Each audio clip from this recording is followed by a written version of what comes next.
নমস্কাৰ আপোনালোক সকলোকে পুনৰবাৰ স্বাগতম জনাই মজিদ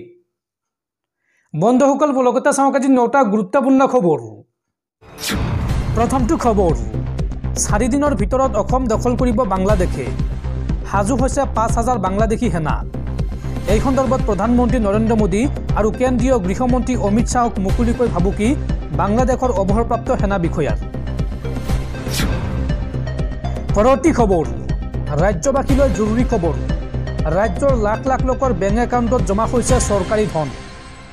সোমোৱাৰ মেছেজ আপুনি পালেনে নাই যদিহে মেছেজ পোৱা নাই তেন্তে এতিয়াই পৰীক্ষা কৰক আপোনাৰ বেংক একাউণ্ট ৰাজ্যৰ লাখ লাখ লোকৰ বেংক একাউণ্টত জমা হ'ল চৰকাৰী ধন অৰুণোদয় আঁচনিৰ হিতাধিকাৰী বেংক একাউণ্টত জমা হৈছে চৰকাৰী ধন আপুনি ধন জমা হোৱাৰ মেছেজ পালেনে নাই ৰাজ্যৰ 43,45,864 গৰাকী হিতাধিকাৰী বেংক একাউণ্টত জমা হৈছে ধন কোনে কোনে লাভ কৰিছে এই ধন চাওঁ আহক অৰুণোদয় আঁচনিৰ হিতাধিকাৰীয়ে লাভ কৰিছে ধন বৃদ্ধ পেঞ্চন আঁচনিৰ হিতাধিকাৰীয়েও লাভ কৰিছে ধন লগতে দিব্যাংগ বিধৱা আৰু বৃদ্ধ পেঞ্চন আঁচনিৰো ধন জমা হৈছে বেংক একাউণ্টত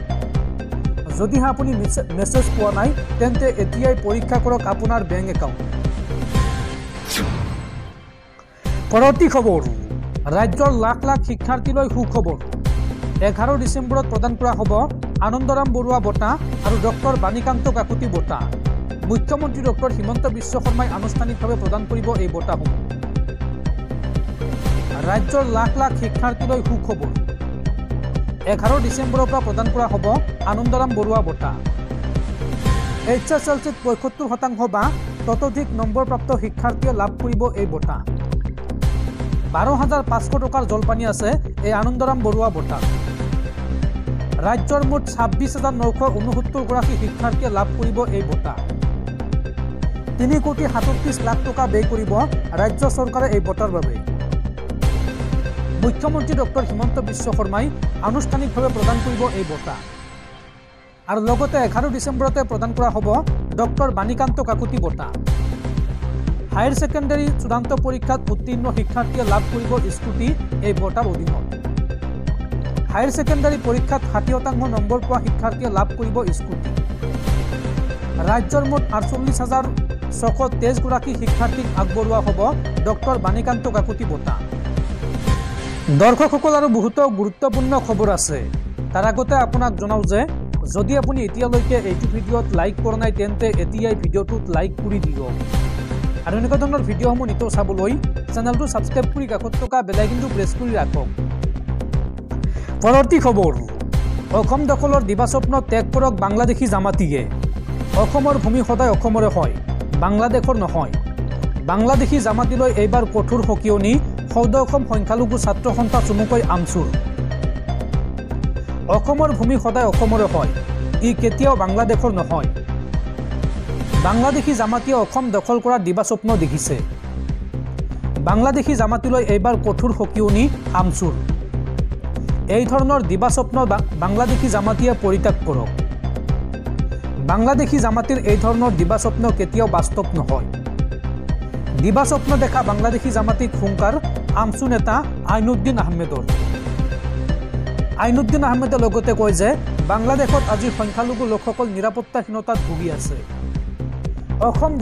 দখল কৰিম বুলি ভবাতকৈ বাংলাদেশৰ সংখ্যালঘুসকলক নিৰাপত্তা দিয়ক বাংলাদেশ চৰকাৰে এই ধৰণৰ মন্তব্য কৰা জামাতীক বাংলাদেশ চৰকাৰে গ্ৰেপ্তাৰ কৰক এনে কথা কোৱা সকলৰ বিৰুদ্ধে ব্যৱস্থা ল'বলৈ ভাৰত চৰকাৰে হেঁচা দিয়ক বাংলাদেশ চৰকাৰক এই মন্তব্য আমচুৰ পৰৱৰ্তী খবৰ উত্তৰ প্ৰদেশত পুনৰ চৰকাৰে ভাঙি দিলে 185 বছৰীয়া এটা পুৰণি ঐতিহাসিক মছজিদ পুনৰ প্ৰশাসনৰ দয়া নাই ক্ষমা নাই নীতি এইবাৰ 185 বছৰীয়া মছজিদ ভাঙিলে উত্তৰ প্ৰদেশ চৰকাৰে পুনৰ প্ৰশাসনৰ দয়া নাই ক্ষমা নাই নীতি 185 বছৰীয়া মছজিদত এইবাৰ প্ৰশাসনৰ চলিল বুলডোজাৰ অবৈধভাৱে নিৰ্মাণ কৰা মছজিদত প্ৰশাসনৰ উচ্ছেদ অভিযান প্ৰশাসনে বুলডোজাৰেৰে ভাঙি দিলে অবৈধভাৱে নিৰ্মাণ কৰা মছজিদৰ অংশ পৰৱৰ্তী খবৰ অসমৰ 12খন জিলাত বৰ্তমান সংখ্যালঘুত পৰিণত হৈছে অসমীয়া আৰু এই মুহূৰ্তত ইজৰাইলৰ পৰা শিকক অসমীয়াই নিজকে শত্ৰুৰ পৰা কেনেকৈ ৰক্ষা কৰিব পাৰি শত্ৰুৰ পৰা ৰক্ষা কৰিবলৈ পৰক ইজৰাইলৰ বুৰঞ্জী ৰাজ্যবাসীক এই আহ্বান মুখ্যমন্ত্ৰী ডক্টৰ হিমন্ত বিশ্ব শৰ্মাৰ ইজৰাইলৰ পৰা শিকক অসমীয়াই শত্ৰুৰ মাজত থাকিও কেনেকৈ নিজকে শক্তিশালী কৰিব হেয়া ইজৰাইলৰ পৰা শিকক অসমীয়া যুৱক যুৱতীলৈ মুখ্যমন্ত্ৰী হিমন্ত বিশ্ব শৰ্মাৰ এই আহ্বান অসমৰ 12খন জিলাত বৰ্তমান সংখ্যালঘুত পৰিণত হৈছে অসমীয়া অসমৰ চাৰিসীমা বৰ্তমান সুৰক্ষিত নহয় নিজকে সুৰক্ষিত কৰি ৰাখিবলৈ ইজৰাইলৰ বুৰঞ্জী পঢ়ক চাৰিওফালৰ পৰা শত্ৰুৱে আৱৰি থকাৰ পিছতো নিজকে শক্তিশালী ৰাষ্ট্ৰ হিচাপে গঢ়ি তুলিছে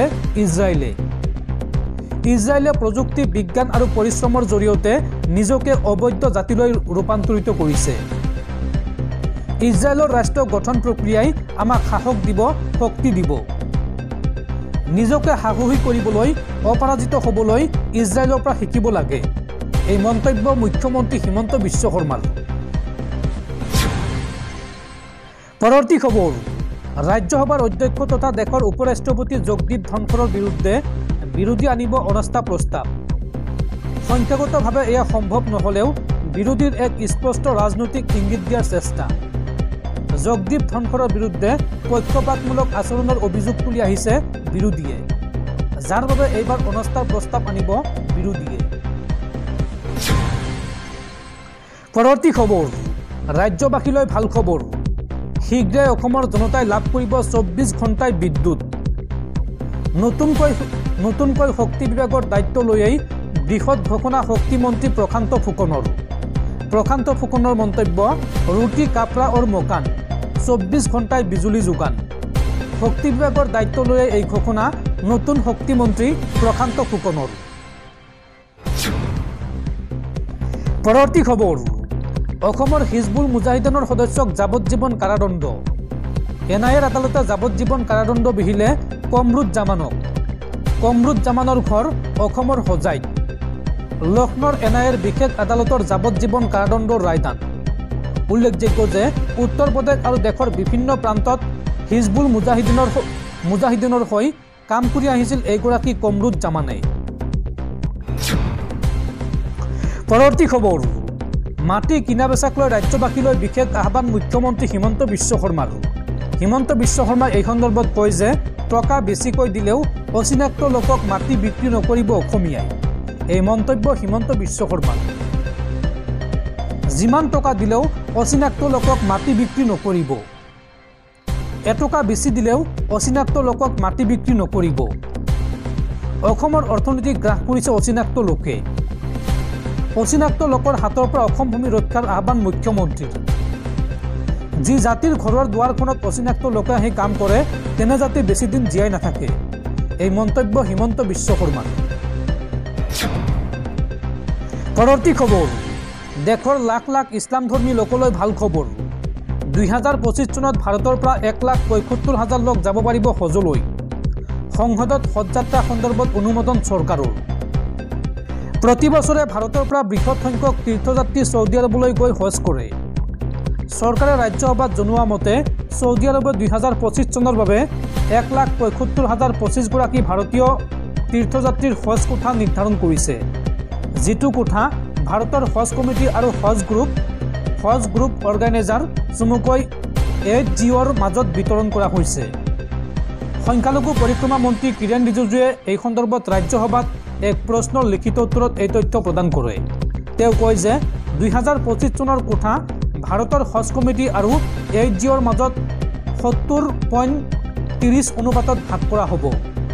হজ 2025ৰ বাবে HGO সমূহক আবণ্টিত হজ তীৰ্থযাত্ৰীৰ কোঠা ভাৰতৰ মুঠ 1,75,025 জনৰ 30% অৰ্থাৎ 52,507 জন হজ কোটা আবণ্টন আৰু হজ গোটৰ সংগঠকসকলৰ সৈতে জড়িত চৰ্তসমূহ ভাৰত আৰু সৌদি আৰৱৰ মাজত হোৱা দ্বিপাক্ষিক চুক্তিৰ দ্বাৰা বিভিন্ন স্থল বাস্তৱতাক লক্ষ্য কৰি পৰিচালিত হয়